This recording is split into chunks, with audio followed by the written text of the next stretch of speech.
I'm going to call the Thursday, April 4th work session of Narberth Borough Council to order.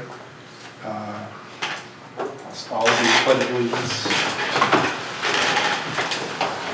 I pledge allegiance to the flag of the United States of America, and to the republic for which it stands, one nation, under God, indivisible, with liberty and justice for all.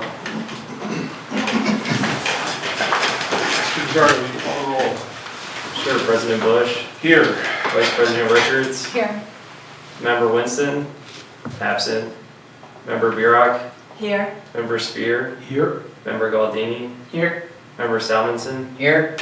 Member Mayor Deutsch. Yes. Okay. All right. Are there any changes or additions to the agenda?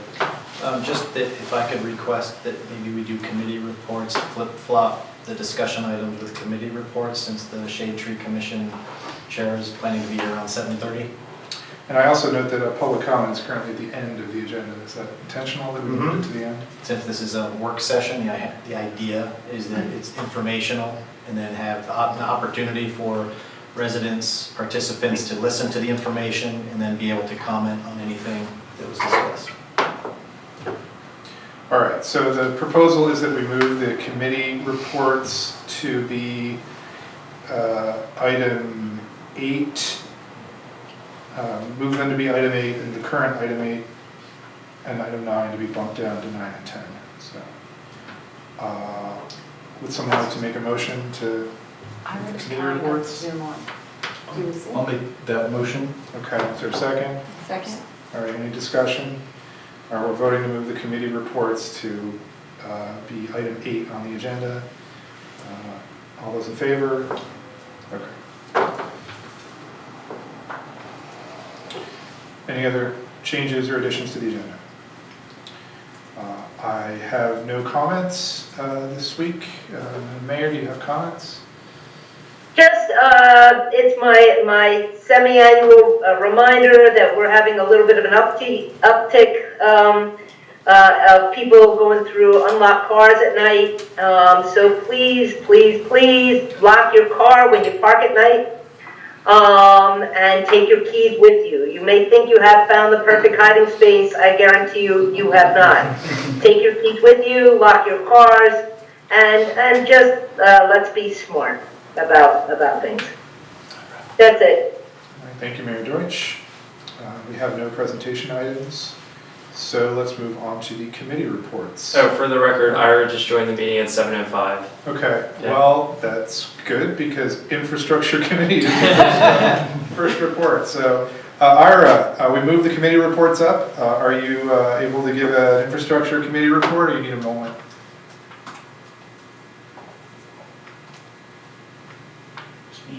One second. Yeah, okay. The committee did not meet this month because 2 of the members were unavailable, so we will meet, we didn't meet in March, so we'll meet in April. Okay. Mr. West, you want to give us an update on the library project? I know it started. Yeah, right, I thought about that also. I'll have a more in-depth update at the business meeting in 2 weeks, but work is progressing, and so far so good. Most of the work that's been done so far has been reinforcement, putting in protective coverings on the floor in the library, and just getting ready for the actual work, which I believe is starting next week. All right. As a reminder, the children's section of the library is open. The back of the library is open for public access. Most of the rest of the stacks are closed, but you can still request books and pick them up in the children's section by going in through the back entrance of the library. Finance and administration. Thank you. Yes, Finance Administration, we are continuing a review of rules of council, focusing, or it was initiated mostly to integrate the technological aspects of the meeting and accessibility for council people and for members of the public to interact with meetings through technology, and it's become sort of a top-down review of rules of council. Very detailed-oriented committee we have It should take us a couple more months before we have something to show. But by all means, if you would like to catch up, our meetings are online and you can see what we've been talking about. Happy to answer any questions now if anybody has any general questions. You can see Michael's extensive edits on the document. Yep. Okay. So there's that. That's been our pastime for the last month. Additionally, in February, we reviewed a request or proposal by the office to adjust the office time for a 3-month trial of open office hours of the borough office, to be adjusted to provide an hour in the morning, an hour in the afternoon where walk-in business would not take place, so that the office could have some quiet time or some focus time to do regular work. And we like that idea. We did vote to recommend it in February, at the request of Mr. West, we bring it to council for more discussion or questions now, or anything you'd like to add. Yeah, thanks. Which is why it hasn't been on a business meeting agenda, because we haven't had an opportunity to talk about it at the work session. So thanks for bringing that up. This was something that germinated from conversations in the office with Alan and Kathleen, and how can we utilize the existing confines to become more productive. And an idea that came about was, hey, we're here 8 to 4. What if we only have office hours where accessible from the outside from 9 to 3? It's really difficult. You've all been in the office. It's really difficult to have focused work, and it's an interrupted workspace. And this was an idea that we wanted to try to see if we could get an hour in the morning and an hour in the evening. Mornings, I find I've been coming in earlier just to get that extra half an hour myself. It really does help get you focused on the day's tasks. I'm not sure if this is a viable option for the future. I don't know. It links in with the tax collector's hours. The tax collector, her published hours start at 9 and don't go anywhere near 3 p.m. either. And so we wouldn't be interfering with tax collection. Since it's the tax collecting season right now, we've been quite busy downstairs. And it's something that, me and my staff is asking council to consider, and we want to try it on a trial basis to see if it does have a positive benefit, and to enable us to track how many people are going to be knocking on the door, right? How many people is this really going to be interfering with if they want to be here right at 8 a.m. or between 3 and 4. We just don't know. We've been watching unofficially, and it doesn't seem to be a lot of activity bookending the days. And so I think it'll be okay, but it will give us an opportunity to review, assess, and then bring it back to council in 3 months if council is supportive of this trial period.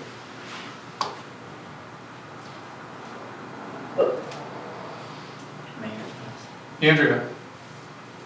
So I do have a question. Can someone make an appointment, say that their work won't allow them to get in between 9 and 3? Can they make and they need to ask you a question, can they make an appointment between 3 and 4? Yeah, I mean, I don't think it's going to be, there's always going to be exceptions. There's always going to be someone who's going to knock on the door, and none of the 3 of us are not the type of, no, draw the shades, and hide. That's just not how we operate. So, yeah, I mean, I think our normal business procedures are to be inclusive and to be accepting of other people's and respective of other people's schedules. So I don't see that being a problem. Okay. I personally could not work in an open space like that with people interrupting all the time. So I appreciate the need to just have some time to focus. And the bookends make sense to me. Kind of start your day, conclude your day. And let us know how it goes. Okay. I think that's a good idea. I have a quick question. Yeah. How are you communicating the hours to people so that they know what the hours are? Newsflash, probably. Okay. Yeah. And posting it on the doors, the entrance Yep, doors of the building, put it on our website, put it in the newsletter, put out an email. Yeah. I mean, we made bigger changes than that during COVID.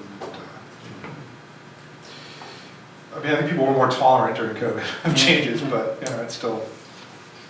It's a challenging work environment in the office. We can also encourage people, you know, if there's an inconvenient time and they feel like they want face-to-face, you can offer them Zoom or, you know, they can get on the phone always, but Yes. if they want that face-to-face interaction, Yep. you can always offer them Zoom, something you can do during lunch or something if they, otherwise at work.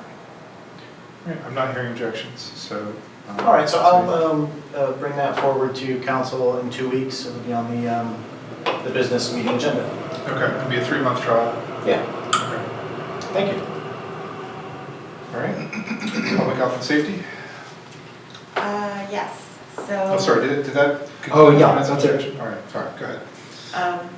We had the executive director of Narberth Ambulance come and provide a presentation, and he provided some really insightful data for the ambulance reports, and the committee was able to look at that, and I think all of council can look at that too, because I think it's a good way to kind of have a pulse on what's going on in Narberth, and it might help shape our policy in some way.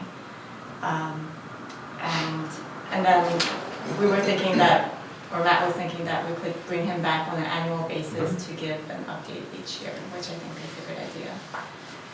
I mean, especially since they have a funding request every year, so They do. Yeah. it would be good to have him. I will say though, talk to us. the data that he presented was really helpful, and I think there are some pretty critical policy implications.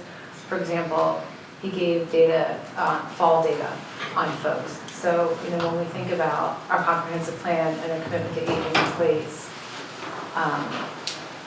those data were really important. That was the highest number. Yeah. It was really shocking. Yeah. I always figured it was, you know, cardiac events or whatever. No, it's slip and falls. That was the highest number. Yeah. By far, Falls and not even close. He had a lot of, I mean, we, In-house, you know, most of the people in their own houses. and even when call 911, what their resources were. And we also got an update from Matt on the commercial trash collection in downtown. Do you want me to summarize, or do you want to give a quick update? Whatever you would prefer. So apparently there were 8 commercial establishments that were not included in the trash contract that was incurring an additional cost. So Matt went out to, with Jeff Alden, went out to all the individual establishments and was able to eliminate a lot of those and bring that cost down from $47,000 to $12,000. So our task this year for the Public Health and Safety Committee will be to help eliminate the remainder of that cost, either by looking at the trash ordinance and adjusting that, or maybe looking at a trash overlay district that would look at that and be able to, because the one remaining property is the one Commerce Lane, which does require an additional pickup. Yeah, that is the totality of the extra unbudgeted costs, is the Commerce Lane. The borough owns and operates 3 dumpsters in Commerce Lane. That's behind Haverford Avenue, behind the Greeks, Cocotai Bistro. That is historically been borough maintained, and that was one of the 8 locations that were unbudgeted in former contracts. All of the other ones except this location have been worked out and are either included in this current contract, or we've worked out alternative arrangements. Unfortunately, Commerce Lane dumpsters cannot get by with just once a week pickup. Not gonna work. I heard about the issue, Drew from the Greeks, put it on my radar. I observed it for about a month in person, walking up there every day, just watching. It needs twice a week. And that's what it was previously. And so working with Mascaro, got them to identify the costs of an additional pickup for all 3 of those dumpsters, and that's what that $12,000 is annually. My ultimate goal is to recoup that $12,000 by either, as Gene said, by either assessing property owners who are using them or by considering a business overlay district that would include additional trash pickups. I don't know those details yet. I have not run those numbers to see what would be the most viable to recoup that $12,000 yet. So that'll be forthcoming. I mean, I'll just note that that's not a huge amount of money in the grand scheme of things. I mean, it's important for us to solve it, but I mean, it does seem like a more informal arrangement might work rather than an overlay district to collect $10,000 a year. So. And that was bringing it to you all. I am a lot more comfortable with the 12,000 versus the 47,000. Yeah, I mean, good work in Yeah. And it is a borough responsibility to make sure that we collect that trash.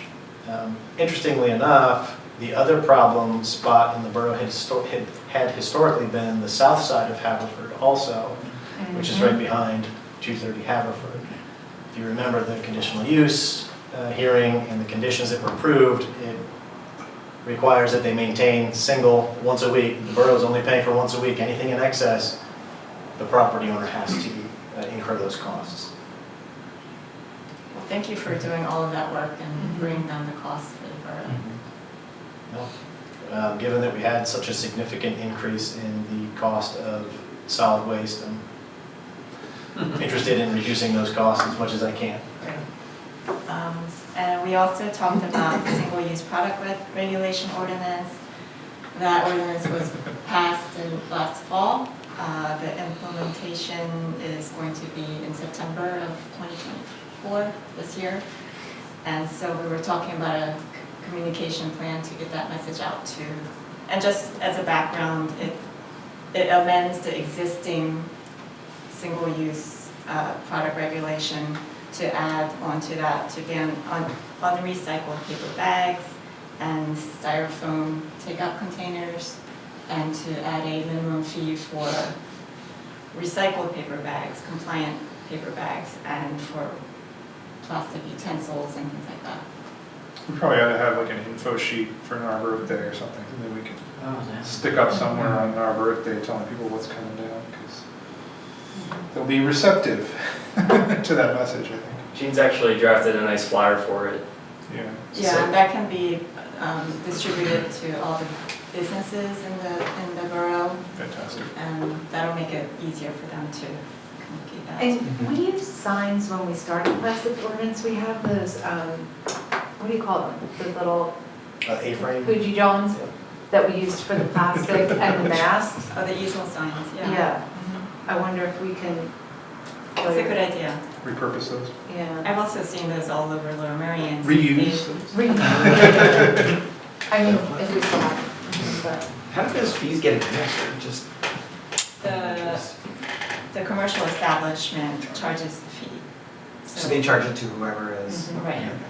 The borough doesn't get any, I mean, the commercial establishment collects it and keeps it. That's how it works. Gotcha. If you go It's pretty downtown simple. for lunch, like now the stores in Philadelphia, like today I bought lunch and they were like, would you like a bag for 25 cents?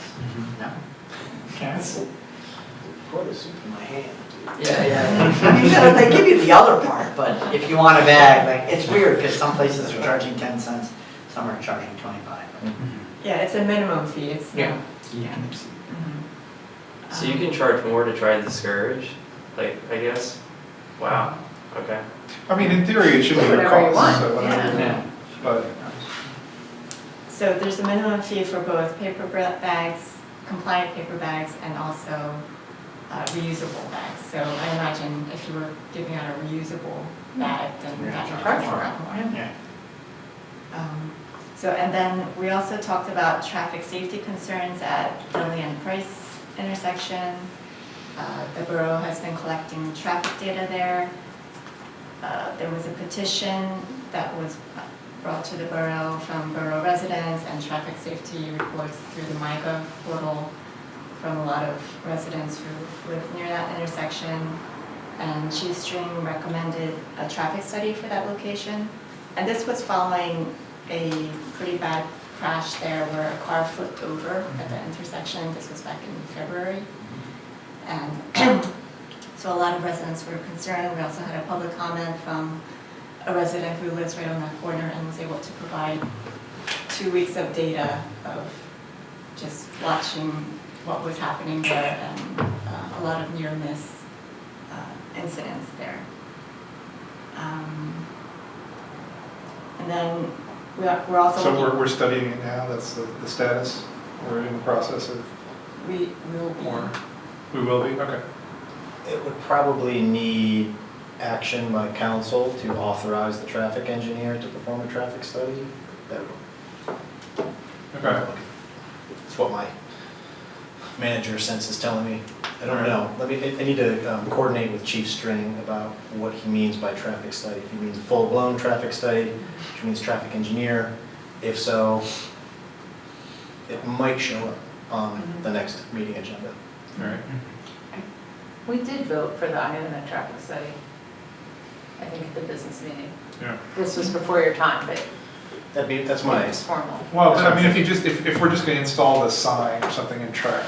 we've already been doing that. Yeah. Yeah. Chief String is asking for a full transportation study. All right. Well, So, in order to Traffic study. to implement any traffic calming or other measures, we do need to do a traffic Yes. study before we can do that. So Yes. that's required. mhm.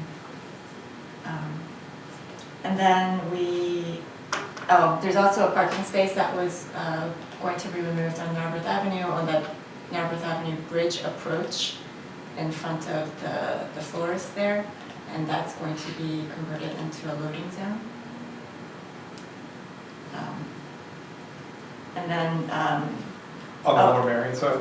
on the Lower Marion side, Okay. but the road is ours and the right-of-way is ours. Mm. And the EV charger at 125 Marion, that was turned on last month. So now there's a total of 7 borough-owned EV chargers. They're all powered 100% renewable energy through the borough. And the parking is being enforced. And there was a little bit of confusion to the rules, so I just want to make it clear. The spaces are reserved for charging only between the hours of 8 a.m. to 5 p.m., 7 days a week.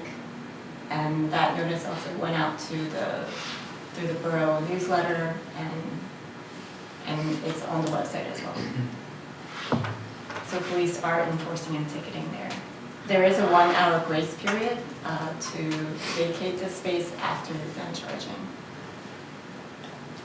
And that's it for public health and safety. I can provide a quick report on the active transportation. Yeah, why don't you go over active transportation and master park plan? Active transportation will meet April 12th, the steering committee. And they'll be looking at the survey insights. They took a survey for Lower Marion and Narberth community residents looking at pedestrian and bicycle feedback. And they received 1,800 responses, survey responses. Coming from Narberth. Yeah. A large chunk of it. There's a lot of responses. And there were 343 comments on the maps. They had pedestrian and bicycle maps. So there should be a lot of valuable insights that come from that. Those survey results will ultimately help determine what the toolbox kit for improving those areas of concern. And we'll be talking about that one. They'll provide a toolbox, recommended toolbox in May, so that will come next. I also have a Mainline Greenway update. We had an initial meeting with the borough staff and Lower Marion Township. And this was just to coordinate the implementation, which is scheduled tentatively for this fall. And we also had I had a meeting with them today just to review the design proposals for signage implementation. And we're still looking at sign fabrication maybe over the summer and then installation at the fall in the fall. What it's looking at, for this phase of the project, we're just looking at the southeastern segment of the Greenway, which goes from Kenwood Station to Haverford College, and it intersects Narberth Borough just through Woodside Avenue. So that's the segment that we're looking at. And for Narberth, we're looking at signage and pavement markings, potentially pavement markings, as part of the implementation. But we won't be changing the roadway, I mean, the structure of the roadway or the parking or anything like that, it's just to Not at this phase. There just are to make it some- clear what to expect, it's signs Right. and paint. Right. And then master park plan. Is that- Any questions right now? Okay. Anything else? Okay, go ahead. So we had the master park plan committee meeting March 13th. The borough hired Simone Collins, as you all know, landscape architecture, to help develop the Narberth Parks plan. And I just want to commend the master park plan committee and borough staff on doing an excellent job with the entire process, from the RFP preparation to the bidding process and the awarding of the contract. It went really smoothly, and it was a really positive experience. And I thought it was a really great collaboration between the staff and the committee. And yeah, a little bit about Simone Collins. They have extensive experience with Narberth, having worked on the Station Circle project. And and they have a very highly qualified staff, which the committee thought was a really great fit for Narberth and for the project. They have deep knowledge about the community and about the specific constraints and about all of the different parts in the borough. So we're looking at the 3 open spaces, Narberth Park and Station Circle and Grove Park. I don't want And the park that's about to be named. Like a future trend. On the agenda, Yeah. put 3 Elmwood Avenue. Yes. We'll talk about that later. And the project budget is, the total project budget is $80,000, of which $64,000 is funded by DCNR, and $10,000 is funded by the Pico Green Region Open Space Grant. And the borough match will be $6,000. And the whole park plan process should be able to give the community many different opportunities to engage. I'm really excited about the project, and I really hope we get full engagement from the public. There will be stakeholder interviews, key person interviews, and a survey. And so Simone Collins was present at that meeting, so they were able to meet the committee. They discussed the schedule and timeline. We're looking at April 10th. Oh, sorry. The Master Park Plan Committee is meeting next week, April 10th, Wednesday. And then April 30th will be the kickoff meeting with the committee and Simone Collins. And we'll be reviewing a draft survey, they said, sometime in April. And then the project is expected to take about 9 to 12 months. And You'll be soliciting public feedback and stuff later on in the process, right? there will be a survey early on, Okay, and then there will also be. There's gonna be 2 open houses as well. okay. Yeah. One towards like the Engagement. beginning of the process, one towards like the midway or latter part of the process. Yeah. Makes some sense. Is it, who's the contact at Simone Collins? Is it Phil still, or is it a new? It's actually what? Sarah Leeper. Sarah Yeah. Leeper. Sarah. She was Mhm. involved previously. She will be the owner of the company, once Phil retires, I guess. Oh. Great. Any questions about that? Okay, and then Parks and Recreation Board also met. It was the annual park users meeting. Simone Collins actually attended that meeting as well, which was really helpful.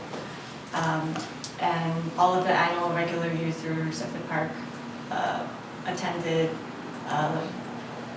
or some were not able to attend, but some of them sent what their needs were. So there was the Narberth Athletic Association, the Narberth Girls Basketball League, the Narberth Business Association, Wednesday Night Concert Series, Friends of Save on the Park, 4th of July Committee. All of those annual users were able to express the dates and the needs for the parks, and so that was received by the Parks and Rec Board. St. Margaret's? St. Margaret's. Although I'm not sure if they actually received a response from St. Margaret's. I don't recall. I mean, they're heavy users, so hopefully we have regular communication. Well, I mean, Jimmy's still on the right board, right? So, okay. Yes, he's still on the board. Yeah, so that's fine. Any other questions? And does any of that can rise to council, does it seem like, any of those requests? Not yet. Okay. But I guess it will be discussed in the Parks and Rec Board meeting. Okay. All right, that, I believe, concludes our committee reports. So we will move back to the new item 9, which is our discussion items, the 230 Haverford development. Mr. West, do you want to take the lead here? Thank you, Mr. President. So this, the two sub-items regarding 230 Haverford development, emergency access and street trees, came about as a result of the applicant presenting to council at the last business meeting. And in response to that, as we've discussed, as you can see, the applicant is not here. We wanted to have a discussion with council, with help from the borough engineer, about the emergency access. That came up, if you remember, the fire marshal was in attendance. And in the time since, our borough engineer has been working directly with the engineering team from the applicant, and they have submitted an updated plan showing the turning movements. And they have submitted an updated plan showing all of the updates to all of the engineers' issues as of 10:45 this morning. So engineer is currently looking through it and making sure that everything is looking good prior to us. He's doing a first blush before we go and post that to the website. So I have asked the engineer is here via Zoom.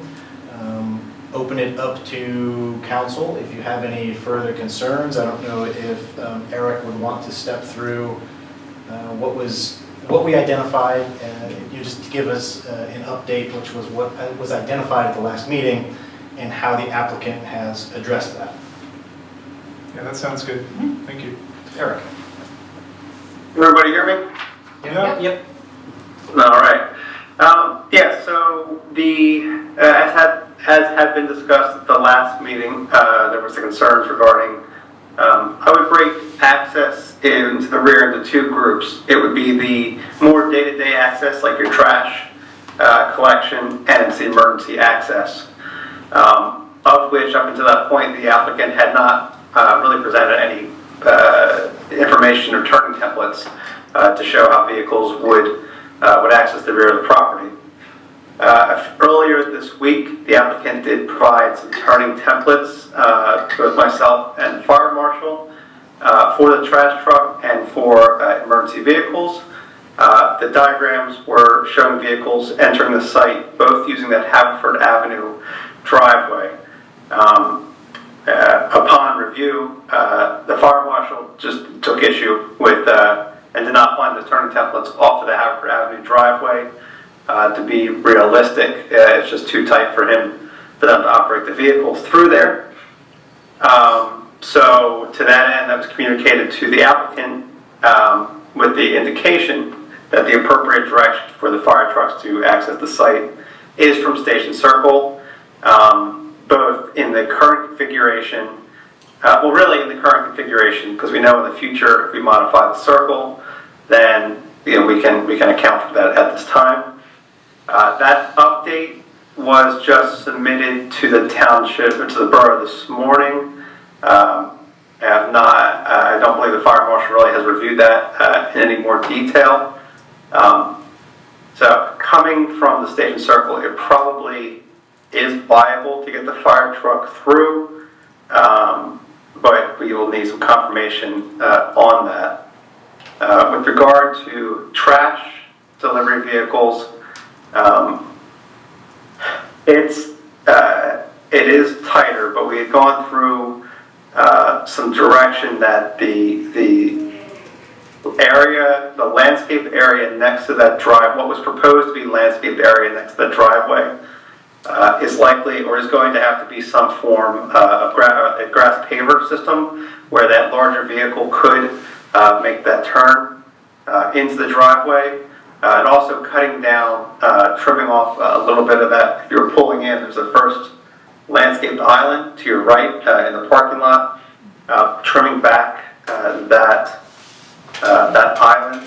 That should allow the trash vehicles to get through. I believe the Public Works had shared the turning templates with your trash, with Mascaro, and they seem to operate under, if the templates are showing that the larger vehicles can get through, then their trash truck can reach the back. So it's kind of really a long way to say there. We're still working with the applicant to sort through the various turning templates, but there probably is a viable solution for both of them. As Matt mentioned, a resubmission of the application was submitted this morning.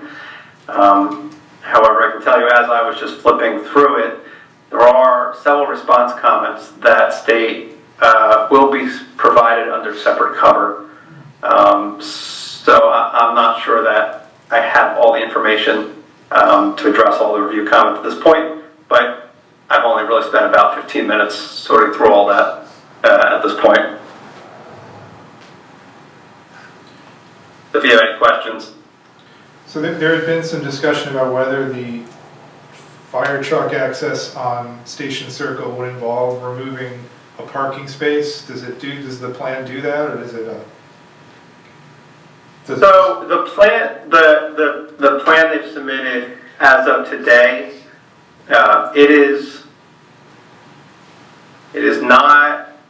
showing the vehicles passing through the existing spaces, but I'm going to venture to say fire marshal would have the final determination on that it is too tight to maintain those parking spaces immediately adjacent to that exit driveway in the Station Circle. So the ones in back of the current businesses, or the ones on the circle itself? On the circle itself. So if you take the driveway out from behind the buildings to Station Circle, there is a car immediately on your right and your left. Those two spaces would be exceedingly tight for the emergency vehicle exiting, and really actually on the turning in. It would probably be advisable that those spaces would not be maintained. Well, I guess we'll await the fire marshal's statement on that. And we should, I'm sorry, go ahead. well, and we should realize that this is a couple years out, because if I'm remembering correctly from the Station Circle drawings, actually that flower bed goes anyway in the renderings, right? And what Eric's talking about, which would need to go. And we're having this parallel process of the master parks plan. So we're going to be redesigning that space anyway. So this is not something that's happening tomorrow. It's something that's happening in conjunction with what Jean just reported on. Right, the fire access to the site, we'll need to have a plan for it once the buildings are have tenants, once they have residential tenants. Right, which is 2 years out, and the master park, so So- we're running parallel and redesigning the space. I would expect that we can maintain the current configuration until, I mean, Yeah, assuming we approve all this, I would assume we can maintain the current configuration until, you know, the fire marshal tells us that he needs access to protect human life, which is gonna be when there's residents in the apartments. You'd be correct, it would be at this point, even just following the normal course of construction, you're looking at a few years out before you're at occupancy of the building, correct? Okay. Eric, did I understand you just say that the trash trucks will actually be able to come in off the driveway from Haverford, not have to go the wrong way? Correct, that would be that is what the turn templates are showing. So key, that driveway as you see it now is very narrow because the building, each of those buildings is immediately up to the edge of the driveway. The modified building on the a part of the redevelopment is actually stepping that building back by 4 feet away from the driveway. That had been proposed as landscaping, but in reality there's going to have to be some kind of a grass paver system that allows for the larger vehicle. It's the front end of the vehicle, make sure that it gives them a little more buffer to be able to make the turn in to the driveway. You're comfortable with that solution? Where is the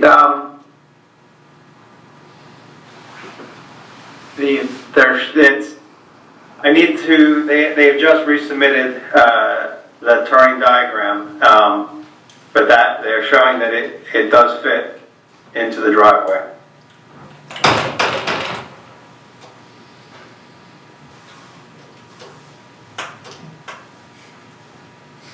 So, Go ahead. so we'll get, obviously, the response from our professional staff in terms of the way that the site would work under the resubmittal.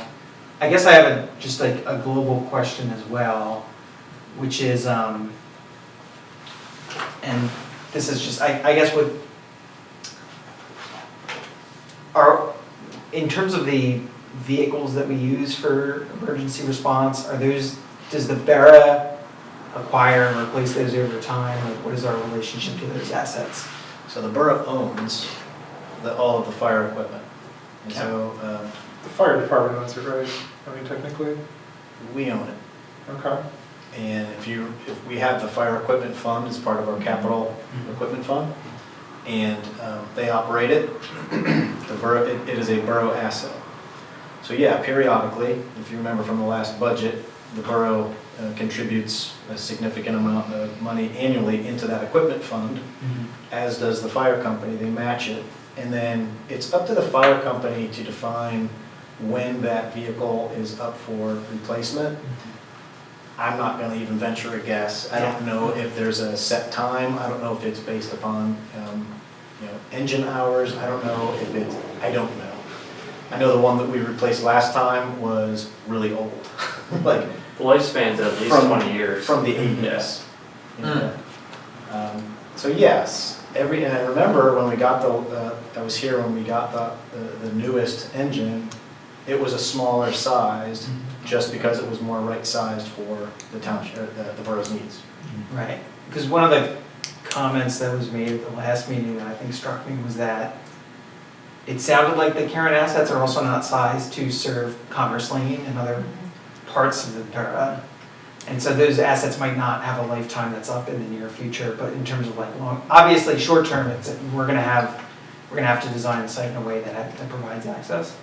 But long term, maybe we just put on the docket for conversation to keep our eye on acquiring assets that can fit in tighter spaces that already exist, or even tighter spaces that we might want to design just for urban, good urban planning.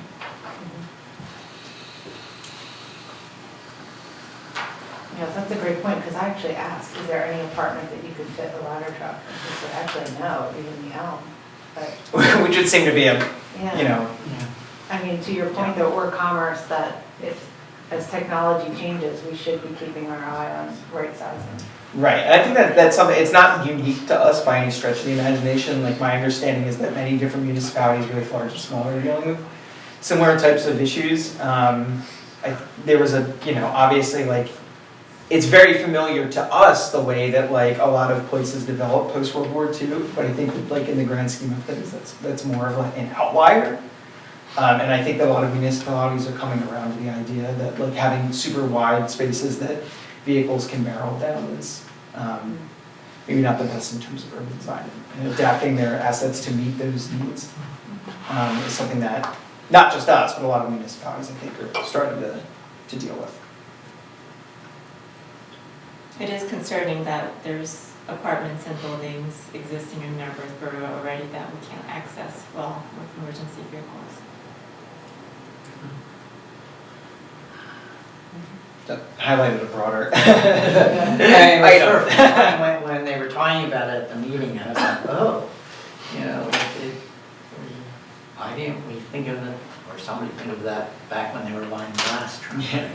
Well, I think it was you that we were talking about this, and I think you said, like, how are they gonna reach my house? Right, yeah, I mean, if you come up to where I live, some of you have been there, it's kind of tricky to get in that circle. Like, you might be able to get the front of my house hosed down, but not the back. A lot of fire companies do share resources too. There's mutual aid, so Yeah. I'm sure they plan with other fire companies, like, hey, we need this vehicle, and the other company's gonna bring it, whatever they need, so. I don't know too much about, like, how they share services with other companies, but I'm assuming that happens. We coordinate with all of our Marions, so Yeah. it's something like 6 or All I 7. know is that when we had a fire at our house, Bill showed up in the big truck and, was out in the circle. And I'm like, fortunately it wasn't anything significant, it was just an electrical fire, but, I shouldn't say just an electrical fire, but, they were able to go in and it wasn't an active fire, but I was kind of looking like, they can't actually take care of my house if it were something more serious. It was funny, and I'm gonna stay this saying, like, this is not at all comparable, but it was funny because I was in Japan recently. We're obviously not Japan, we're never gonna have the density of Japan. But I did clock, because we had the conversation, I saw a fire truck while I was there, and it was like smaller than personal vehicles that I've seen in the United States. It was very compact. Well, the other thing too is, like, the USA has their own, like, federal standards for, like, Yeah. fire, which might not match up with, like, European nations, Yeah, so. I'm certain that it doesn't. Yeah. Yeah. So, yeah. Everything's bigger in Us America. Americans. All right, we wandered a little, but I'm, okay, glad to see that there's a potential solution. I guess we'll see what our fire marshal tells us in 2 weeks. Any other? Okay, so street trees. And the street trees was another issue that came up at the last meeting, and we've asked the Shade Tree Commission Chair, Rick Trellis, to be in attendance tonight. He put together a really thoughtful review letter in coordination with the Shade Tree Commission that has been forwarded to the applicant. And I think it would be a really good idea if we just talk about the reality of the site and what can be done and what can't be done. And I believe there is a solution. We are, keep in mind, we are constrained physically with things at the site, but I do believe that there is a solution, and I just wanted to give an opportunity for council to hear Shade Tree's feedback, to ask any questions, and I know I've been talking with the borough solicitor about these issues and the Shade Tree's recommendations, and we both believe that there is a solution somewhere in the mix. So. Well, thanks for coming out. Let me just summarize council's perspective, which is that we think that the mature trees would be a big loss if we were to remove them right now. It would just change the streetscape a lot, and the applicant felt strongly that they wanted to maintain the mature trees. It would be an amenity for the residents. I can see that. I think it's an amenity for everybody in the borough right now. I realize that they are not the perfect shade trees in the perfect spot, but I think council's opinion is that we would like to retain these trees until the actual end of their lifespan, until they're clearly need to be removed for one reason or the other. But we are, sympathetic to the general goal of adding more trees to the streetscape. But in this particular case, the existing trees are kind of an obstacle to that, and that we agree with the applicant that they should be retained. So with that in mind, if you'd like to Sure. talk a little. Well, I know most of you guys, but for those of you I haven't met and members of the audience in Zoom, my name is Rick Trailes. I live at 123 Woodside Avenue. I've been a member of the Shade Tree Commission, I think 9 years. I've been chair for about 7. I'm a registered landscape architect. In my job, I'm actually a municipal consultant. I do what Simone Collins does, I do what Pannoni does. So if the review letter was well thought out, it's because I've written hundreds of them. I just want, I'm sure that when you guys received a letter from the Shade Tree Commission saying, remove the trees, you were probably taken aback a little bit, I understand that. But it really is about more than just the trees. It's about the sidewalks. It's about fixing everything that the trees impact. The sidewalks are, I don't know how old, but they're heaving all over the place. Trees are growing out of the pits. In order to put trees in there properly, at any time, whether it's now or 10 years from now or whenever, we really should be thinking about modern infrastructure under the sidewalks. The old sidewalks that we have throughout the borough are probably just a couple inches of concrete over 6 to 8 inches of stone with all our utilities and everything else underneath. There are modern products like structural soil, which is a very special kind of stone underlayment that will allow the tree roots to grow through the stone under sidewalks without heaving the sidewalks. There are other methods too, like large vaults that can go under the sidewalks, again, allow the tree roots to grow under the sidewalks without heaving them. That, of course, requires tearing up the sidewalks. And as we know from the 2 buildings that are under construction now, the sidewalks are gonna get torn up. So this seemed to me like the right time, if we were ever going to do this, do it now. Because half of downtown is gonna be closed for 8 months to 2 years. And I know it's gonna be different if those trees come out, but that whole side of town is gonna be different. I mean, I don't know how much the trees are, I don't know how much good they're gonna do in just sort of like keeping our character, because the whole side of downtown is gonna be completely different. I'm also concerned, next time you're down there, look at those trees and look at how far they've grown over and above those existing 1-story buildings. To go up, they're gonna have to prune those back pretty significantly. And remember, you don't just, if you think about where the building line is and where the trees are growing over now, you don't just cut off the line where the branches are. You have to come all the way back to the trunk to do it properly. So maybe they can knock down the old buildings and build new 3-story buildings and still keep the trees in decent shape. I don't know. So we talked about this in Shade Tree Commission and thought, again, why wait and see if the trees get destroyed when we've also identified an issue with our ordinance. They may actually be required to plant more street trees. This seemed like an opportunity to take out the existing trees, which are problematic, fix the sidewalks, fix the infrastructure, and then replant more trees than are there now.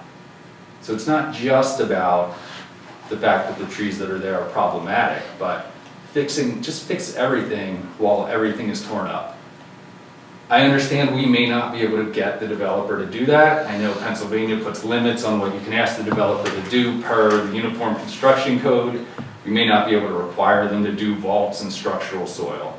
But again, if it's something the borough wants to do, maybe that's part of the solution, is that the borough does that work after the developer tears up the sidewalk, something like that. I don't know, but this seems like the right time to me to do something big like this. If you have other specific questions about what was in the letter, I'm here, fire away, or feel free to email me anytime. But any questions? I mean, So I guess my concern when you talk about ripping them all up is just, you know, sometimes you go downtown and there's just like a whole street full of saplings that are nothing, you know, and it's like you've lost the entire street cover for a block, or tree cover for a block. Like, are the plants that you're proposing relatively fast growing so that, you know, if we're doing this within a year or two, there'll be a decent cover, or are we kind of looking at sad little saplings, you know, for a couple of years? yeah, well, I mean, we're not there yet at specifying species or sizes, but I would hope whoever, I mean, if the developer were to plant new trees, the ordinances require them to be a certain size, a certain height, a certain caliper. So probably for shade trees, it's probably 12 to 14 feet, I would bet, if our ordinance is like most. So you start with trees that go in fairly large. And yeah, we are also concerned by the fact that all the trees downtown, and we've done it too, when we've planted the same species. We're concerned that everything is the same species because we see what emerald ash borer has done to all of our ash trees in Pennsylvania. There's a new beech blight, which is wiping out the beech trees now. It's taken 60 years to come back from Dutch elm disease. So if there's a honey locust disease, we're gonna lose all of those trees at once. So we do want to figure out a plan for all of downtown. If this doesn't happen now, and we do something going forward, we do want to figure out a mix of species that makes sense. So yeah, we would think about growth rates and good urban tolerances, salt tolerance, all that stuff. And we have a landscape architecture consultant at Pannoni who can help us too. Would it be realistic to have a phased planting plan, putting in the required tree pits in the construction phase of it, and then leaving some of the, or maybe most of the trees existing, and then removing them when the time comes when they look unsalvageable? Is that realistic, or? I mean, it's something we could do, but again, if we don't fix the problem of all of the infrastructure, we can keep replacing trees and keep going through heaved sidewalks and the same problems every 10 or 20 years. You know, like, if we're not fixing the sidewalks, I might even say, like, don't bother with replacing trees. I don't know if I would want to go through with a phased plan for downtown to replace the trees if we're not fixing the problems that cause the trees to be stunted, the problems that cause the sidewalks to heave anyway. Well, the sidewalks are coming out. I mean, as you pointed out, it's part of our engineer's review letter that the sidewalks on Haverford will need to be removed. So if they're removed, I mean, can the current situation be salvaged with the current trees, or do you need to take the trees out to fix the, I mean, what we're saying is, can we, you know, implement some of these solutions with the current trees if the sidewalks are gone? Or, yeah. So, you've seen places in downtown where you can see that the pits have been made bigger just by cutting out some of the small squares of sidewalk. That helps. In cases where, and I don't know for sure right outside the stores that are going to be replaced, but if there are places where right now there's a tree and there's a root and the root has the sidewalks picked up, they tear up the sidewalks and in order to put down flat sidewalks, they're going to have to cut out that root. So then they'll put down flat sidewalks, they'll have cut the roots, they'll have destabilized the tree and injured and harmed the tree.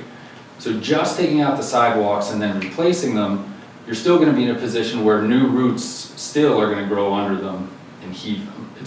There's going to be nice new sidewalks for a few years, but then that same problem is going to come back. Okay.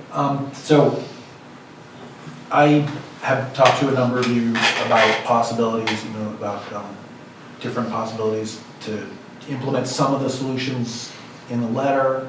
Maybe not taking down the existing trees is still a priority. I don't know. I'm interested to hear anyone's opinion that's changed on that. But one idea I had was, I agree that the tearing up of the sidewalk presents a big opportunity for the future.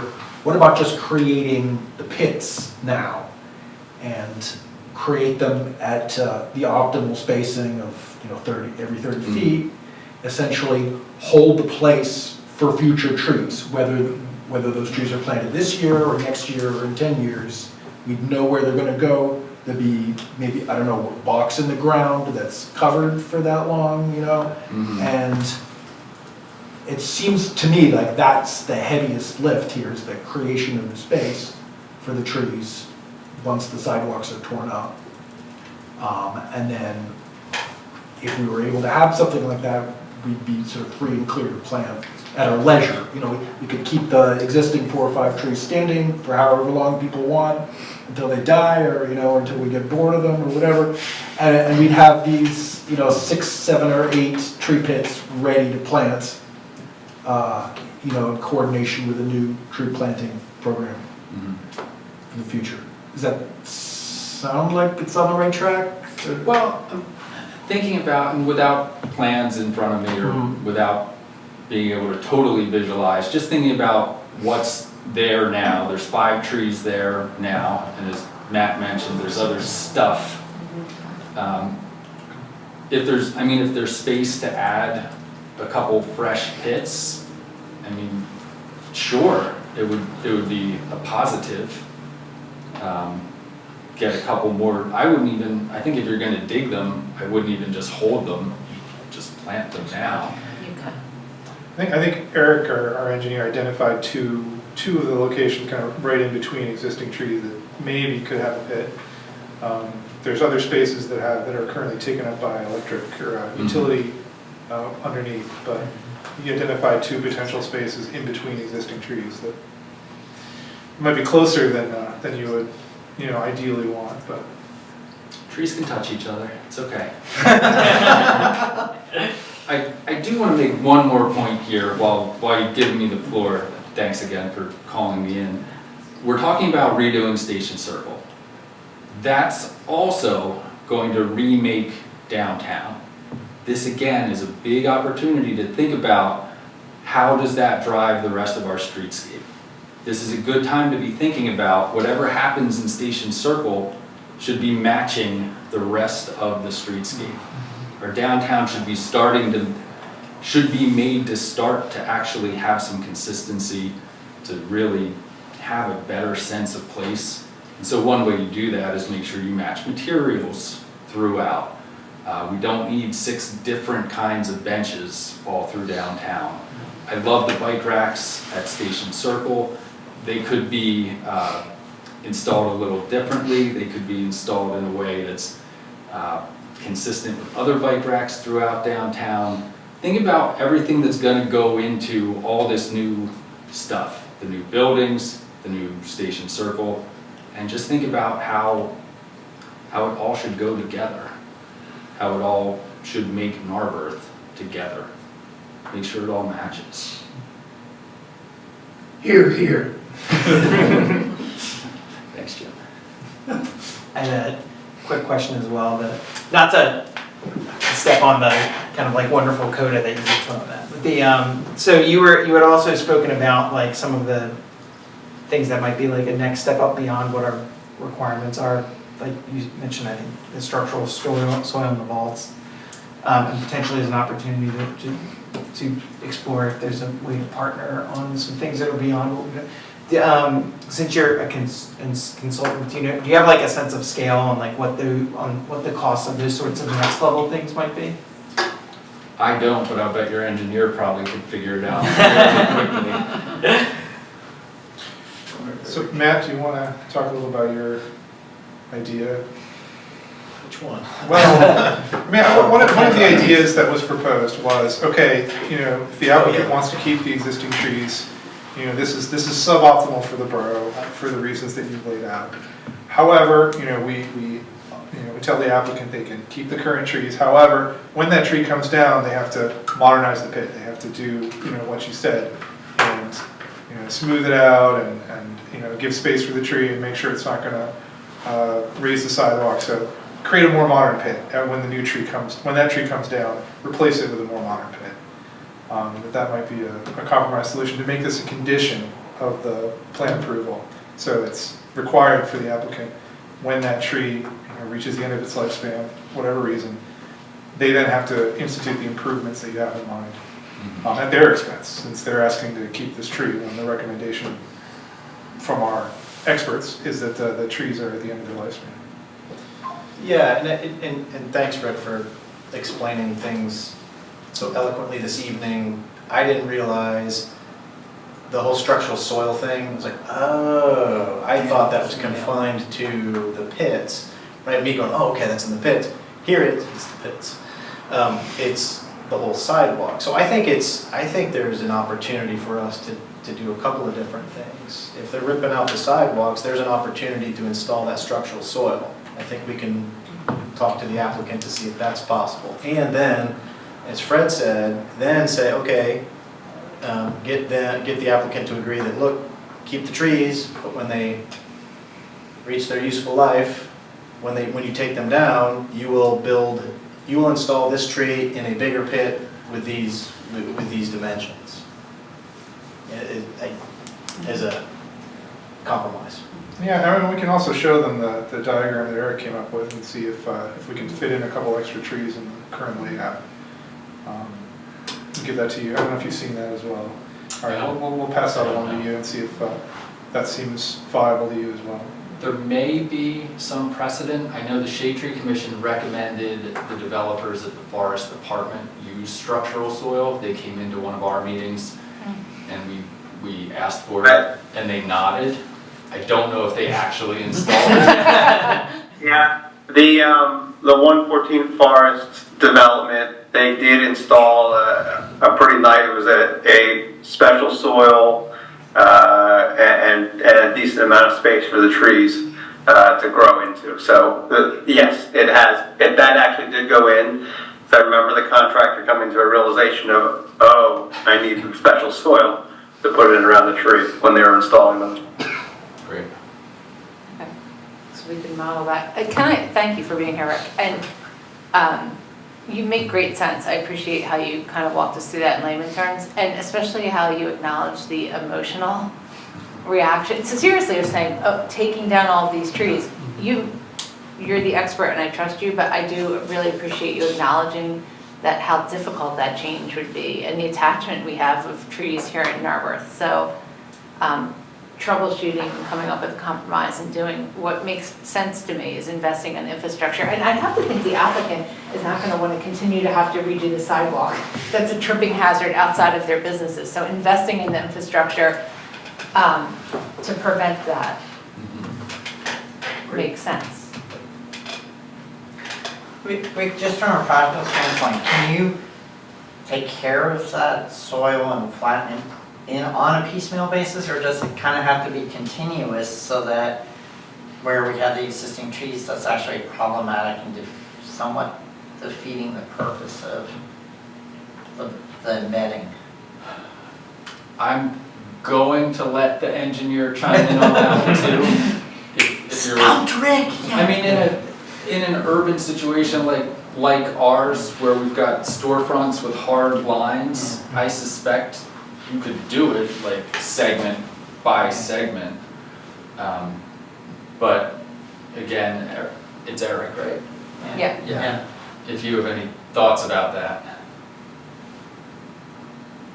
I'm not sure totally clear of the question, but the tree system that he's describing are meant for this type of context. It's basically, think of you are excavating a space maybe twice the size of what you see around the base of the tree, and it's basically a specialized soil in a contained space that allows the tree roots to grow into, and then you put the sidewalk back over a good good portion of it. So you end up with tree, the grate around it, but the soil underneath was designed to receive tree roots.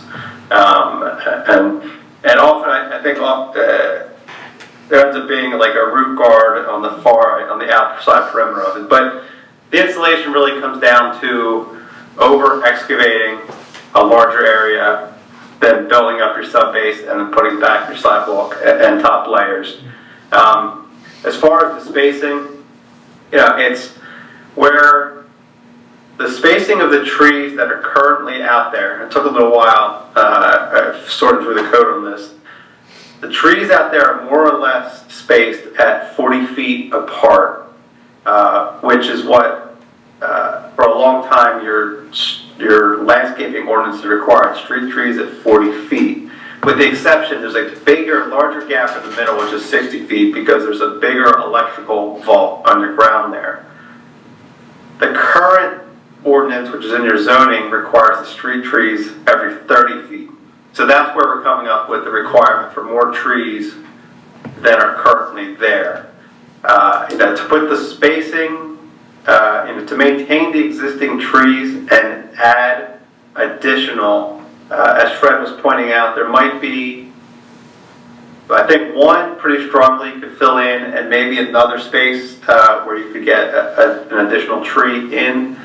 But that's, the additional street trees that they installed in a new, proper underground system would have to be in the same footprint of the existing trees. So you really wouldn't be able to install that until those trees came out, which kind of might get to Matt's idea of requiring replacement trees in at a future date. Kind of more as a maintenance of the property frontage.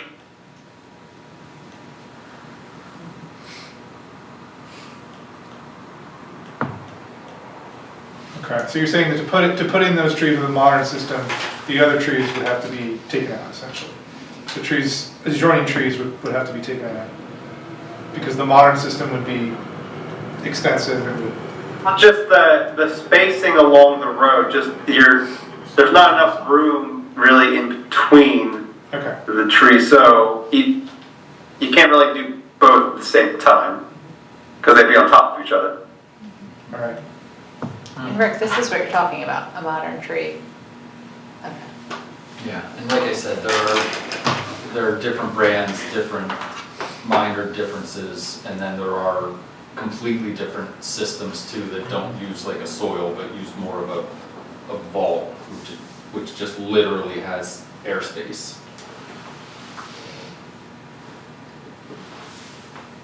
And then you got me thinking for the 40-foot versus 30-foot, it sounds like it's problematic because you can't overlay you get more trees under our current code, 30 feet apart, but we'd end up with fewer trees if we kept the current ones because they'd be on top of,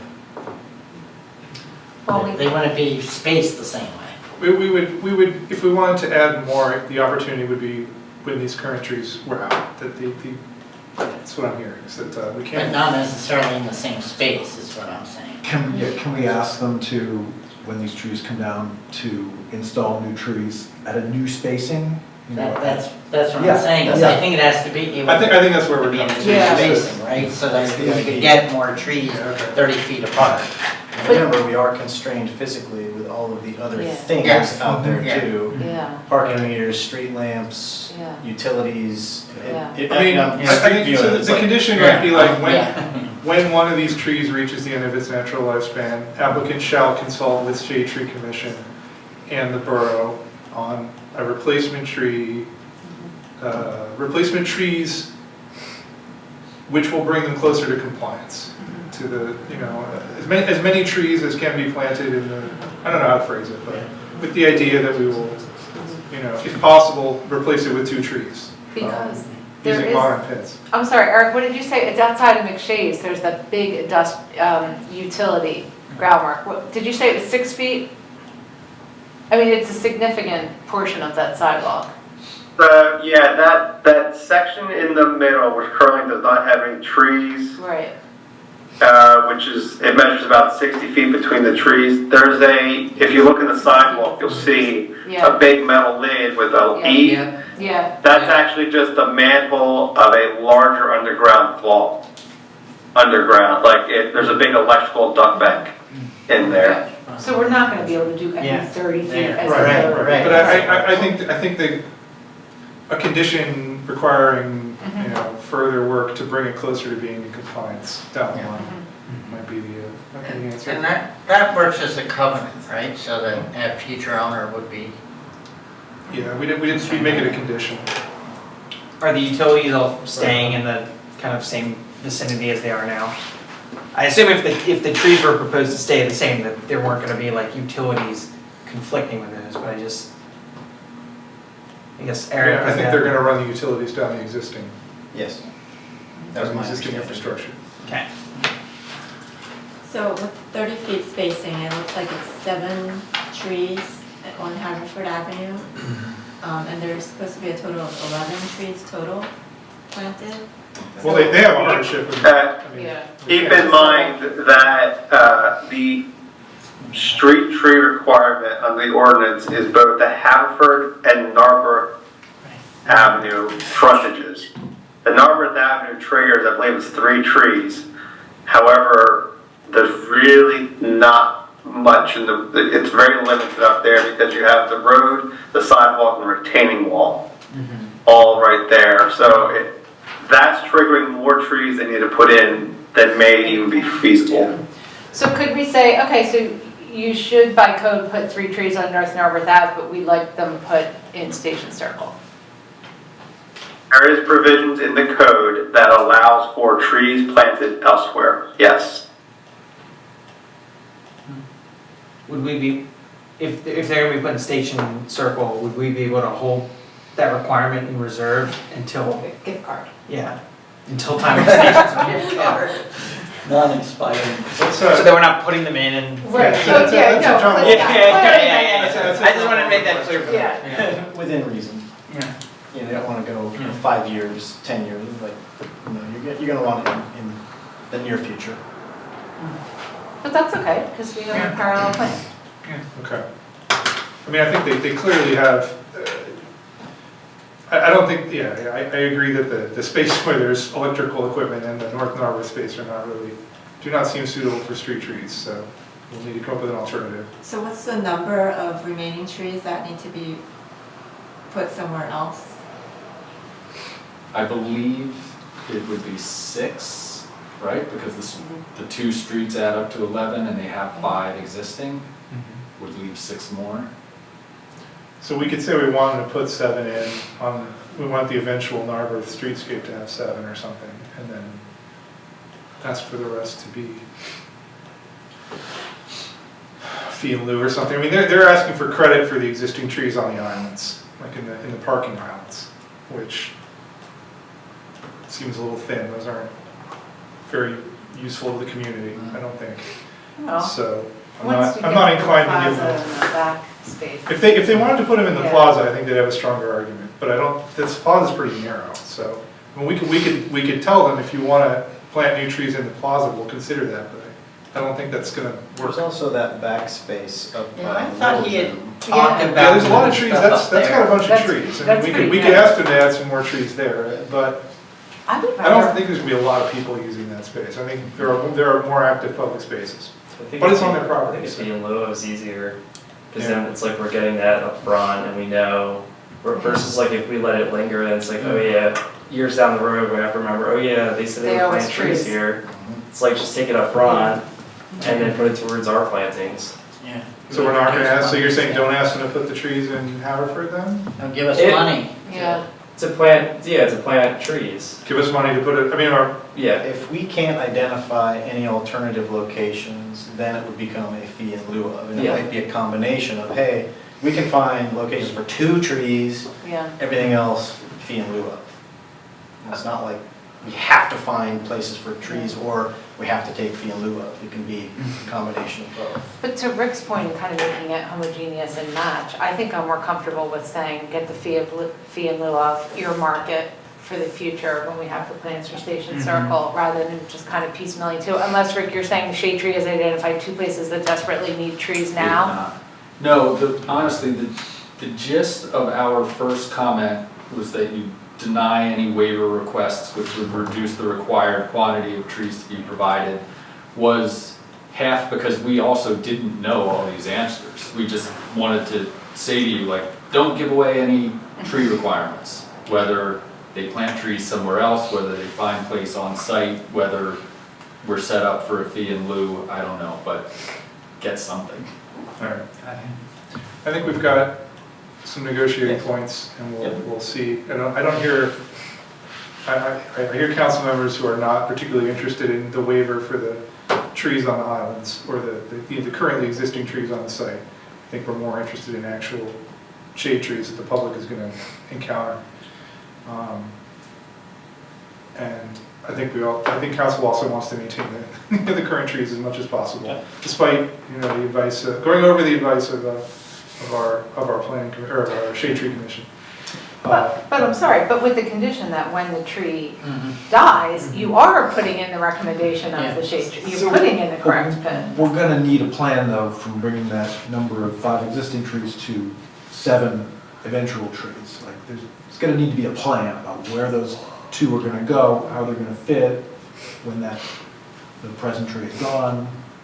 How will that be We can determined? try to negotiate that. I mean, that's a little bit complicated, and we'll see what we can get. I mean, we may end up with just expand the current 5 pits and bring them into modern standards. That's probably the most feasible. That's That's gonna what be- I was that's gonna be thinking we much would simpler. do, yeah. And then plant 6 trees elsewhere. And then fee of loop for the other 6, that's what I was thinking.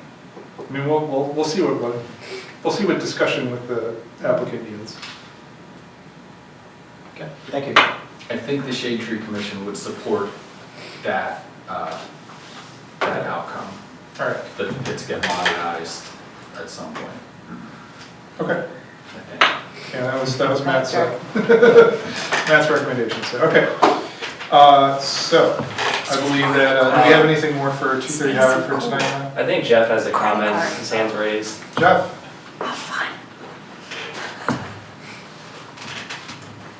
Oh, you're muted. You're muted, Jeff. Oh, boy. Good. You hear me? Yep. Hey, just some food for thought, for those locations along Haverford, that, can't take a tree, just based on what's on their ground there. We should look at buying, like extra large planters, that could support a tree in there for about 4 or 5 years. And then we can take that tree out and transplant it at our park or something. Just so we're able to kind of fill that gap along the tree row. Love that idea, yeah. Interesting. But yeah, that's all I got, other than, Yeah, can you do that now? We can call that one of their trees. Interesting idea, yeah. Okay. Planters that are consistent in the look and feel with the rest of the borough. Aesthetically Learning that. congruent planters. All right, so that's it for 230 Haverford. So we are still, we have it on our schedule for a vote in 2 weeks. However, Eric just got the review comments, so he's going to work on them.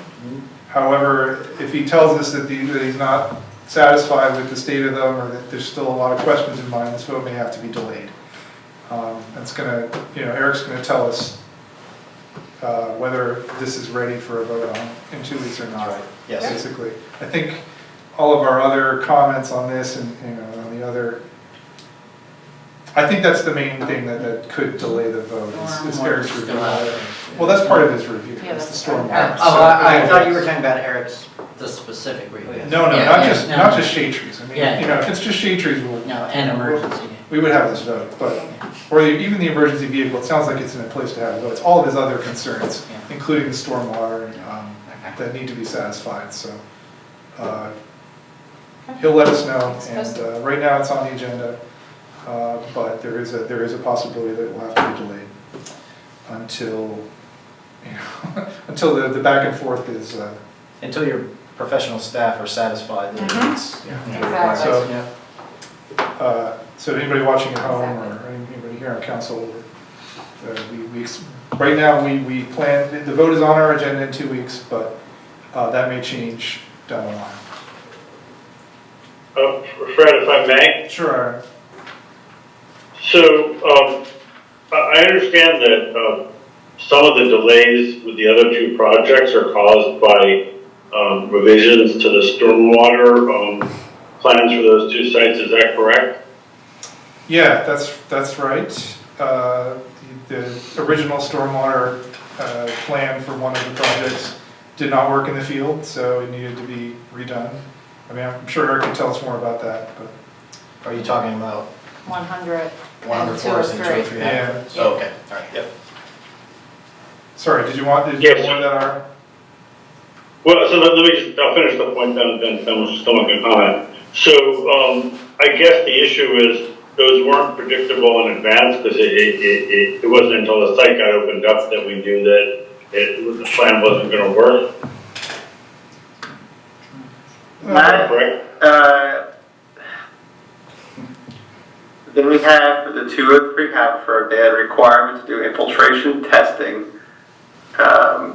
once the building was demolished to confirm the rates in the stormwater design. Right. That was a condition in 2019. The building was demolished in 2021. I got those infiltration testing results in December 2023. So the delay could have been avoided with a redesign in the past. Okay. And the reason why I bring up the point is that, you know, I guess I'm just want to try to insist that we get as good a stormwater plan as possible, so that we don't, like, as this project's being built, we don't have another one of these extended delays. I will tell you a distinction between these two projects. That is an underground facility. This is a rooftop manufactured system. There's much less unknown in the design of this one. It's a packaged system installed on the roof. Well, that's good to hear, because, you know, I just hate when there are these pieces of the project that cause these, you know, sort of unknown delays, because, I mean, I think a lot of people's motivation of this project is to, you know, get this project built and get, you know, stewards and people living there, and, you know, I hate to see another, you know, like, extended delay like we saw in those other two projects. Yeah, I wouldn't characterize the delays as being the borough's,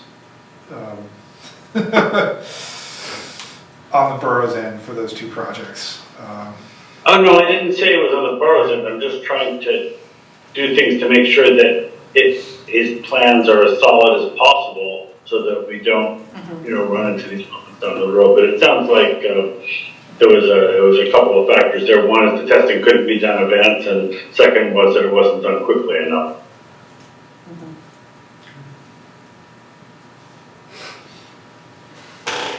And are we gonna have an update on those two projects sent out, or is that going to be is there going to be a more formal update on those two projects? I know we saw. There will be a new update coming soon from the developer, okay. Yeah. So there will be, and that'll be public. right? It will. What we're doing is separating the two projects now, because they're two separate identities now with their own unique issues. I know they've been grouped together in the past, but now we've decoupled them, is the word that we're using.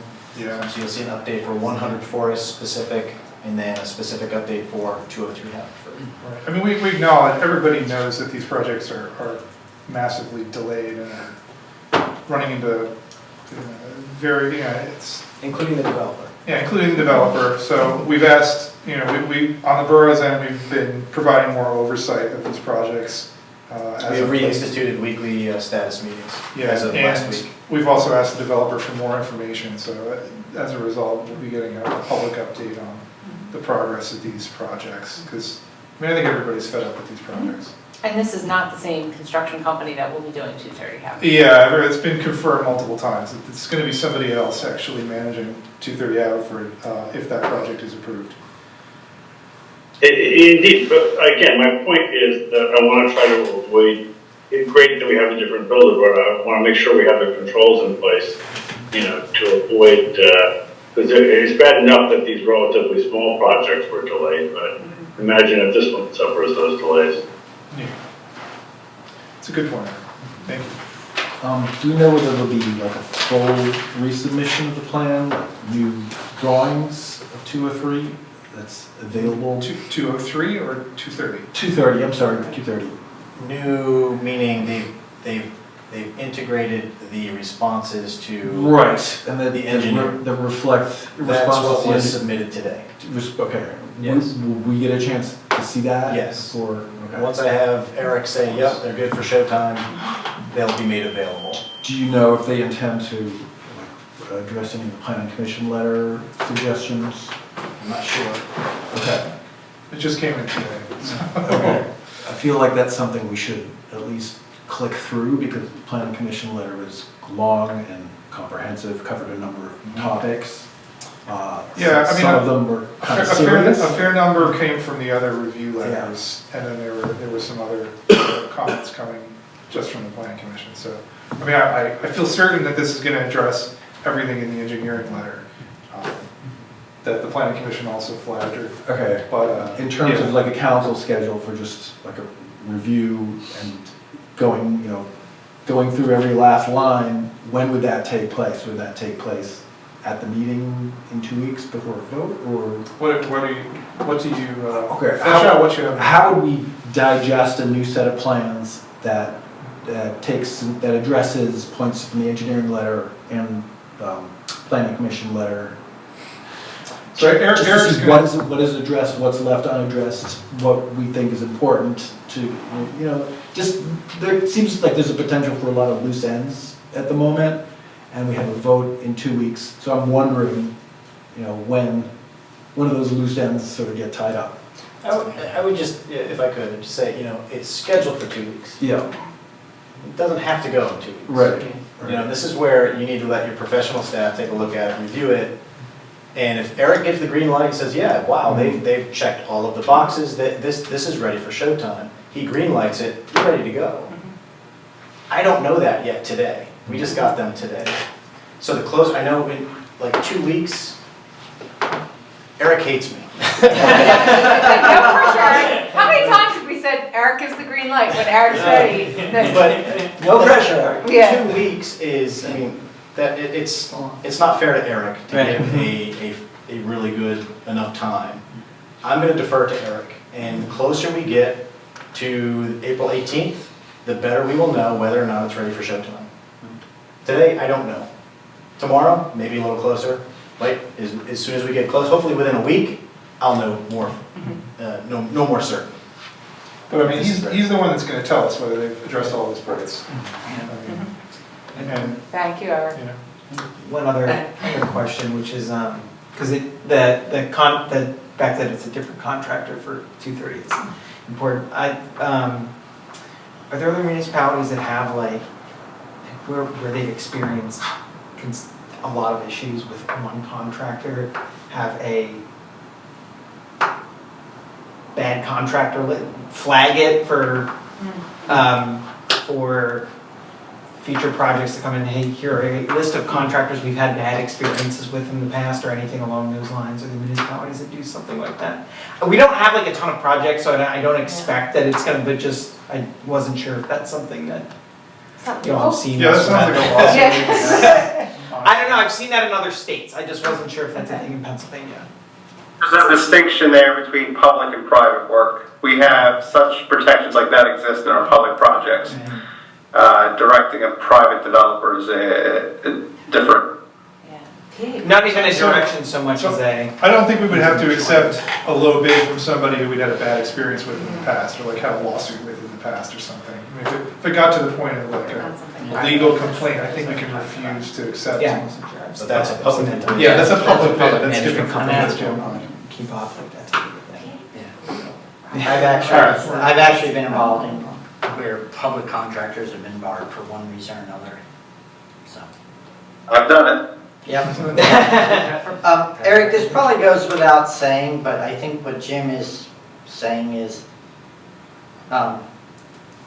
certainly from my perspective, I don't want you to rush at all to try to make this April 18th meeting. So like, if you feel the pressure to get it done, don't feel that pressure for me, because I'd rather have it done longer and done thoroughly, just to have the confidence when the time comes to vote.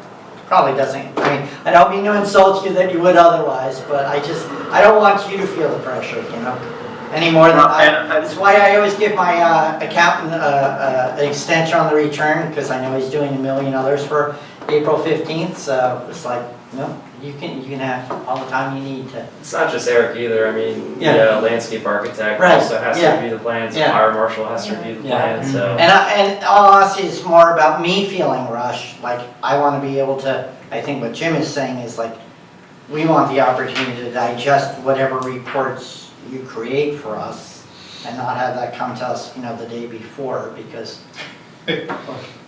Peace makes waste. Yeah, well, and it's just like, I want to be fully informed for this vote, and, you know, getting something the day before, I'm not going to have a comfort level. I just. Yeah, right, and as I said, alluded to, I have only sort of looked through it, but I did note multiple will be provided under separate Yeah. cover. Well, that's what made me make the comment, that it kind of gave me the willies. And I was not that unsurprised by that when I had spoke with the engineer yesterday and told him that the submission would have to be in by noon today, and he did not sound like he was prepared for that. So I think there's still more material to be provided. Okay. Thanks. Keep us informed. Thank you. Thanks, Eric. All right, I think that concludes our 2:30 Haverford discussion. Last item is an information item about the park dedication.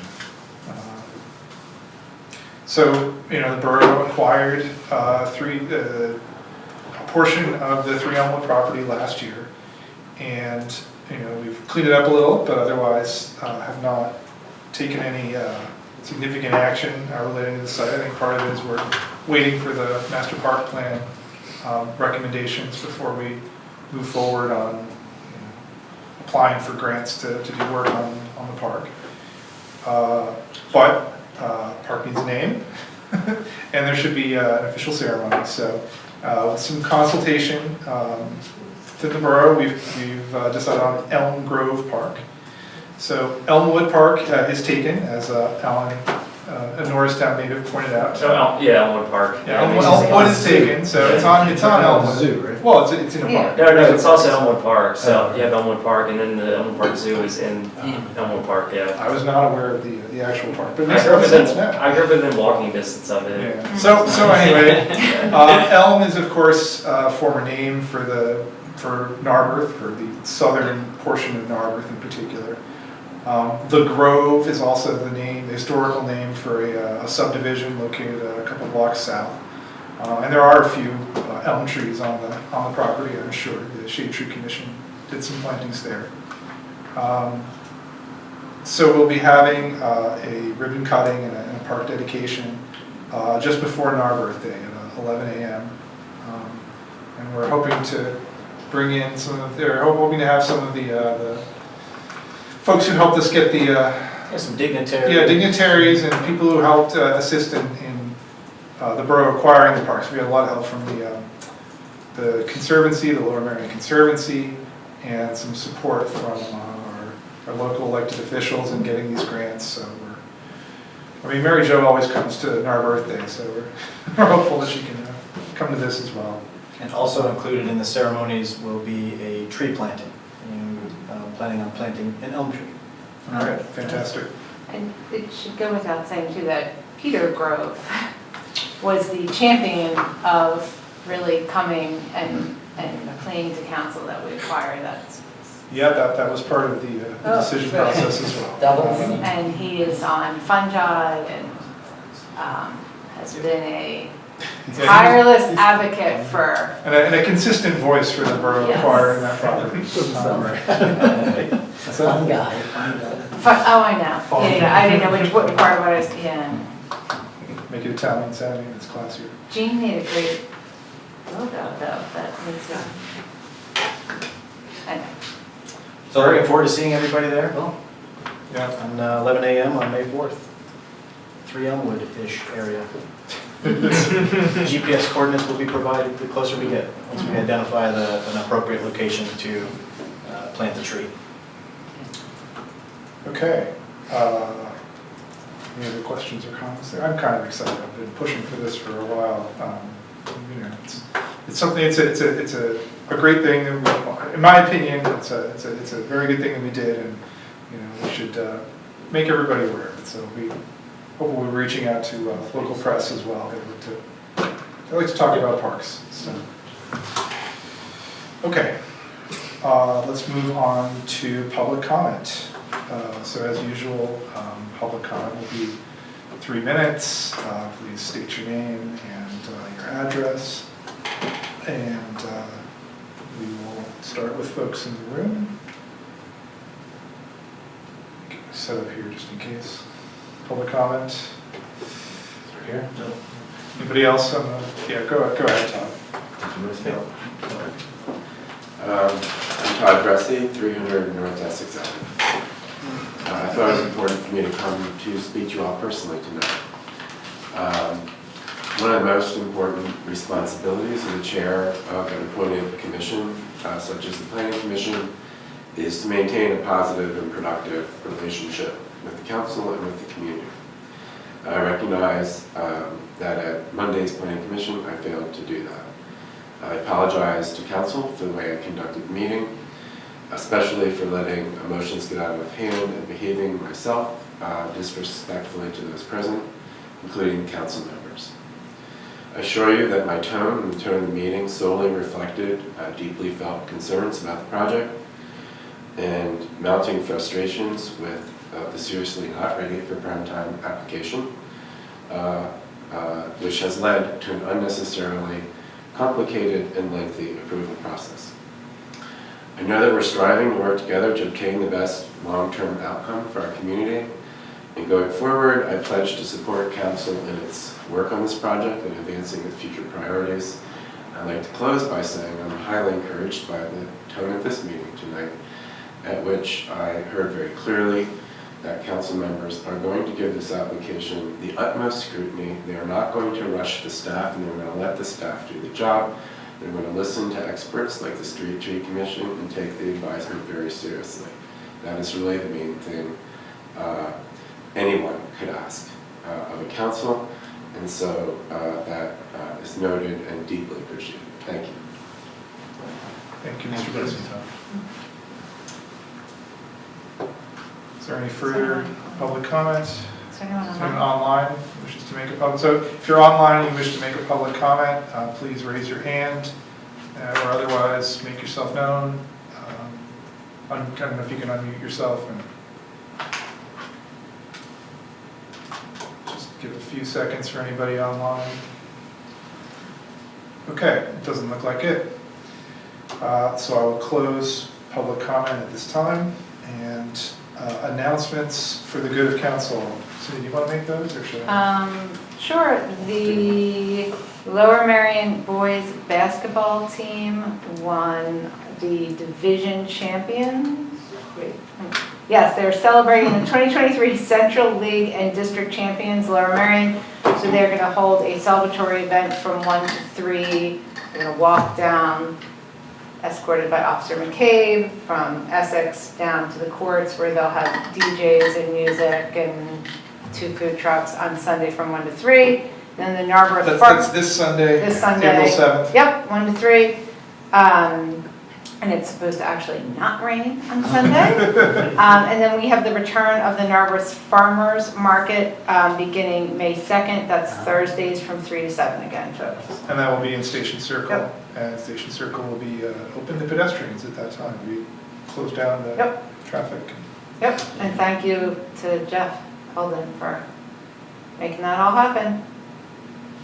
And I think tomorrow is First Friday as well, although I don't know if we're going to get no rain tomorrow. It might be awful weather, so feel free to stroll downtown and take in. I think they have jazz and art at Sweet Maples. I'm not sure who else has. They have an First art Friday. show, I don't know about the jazz, but, I thought they had a jazz band listed for oh, maybe okay, not. that's fine. Anyway, First Friday, tomorrow.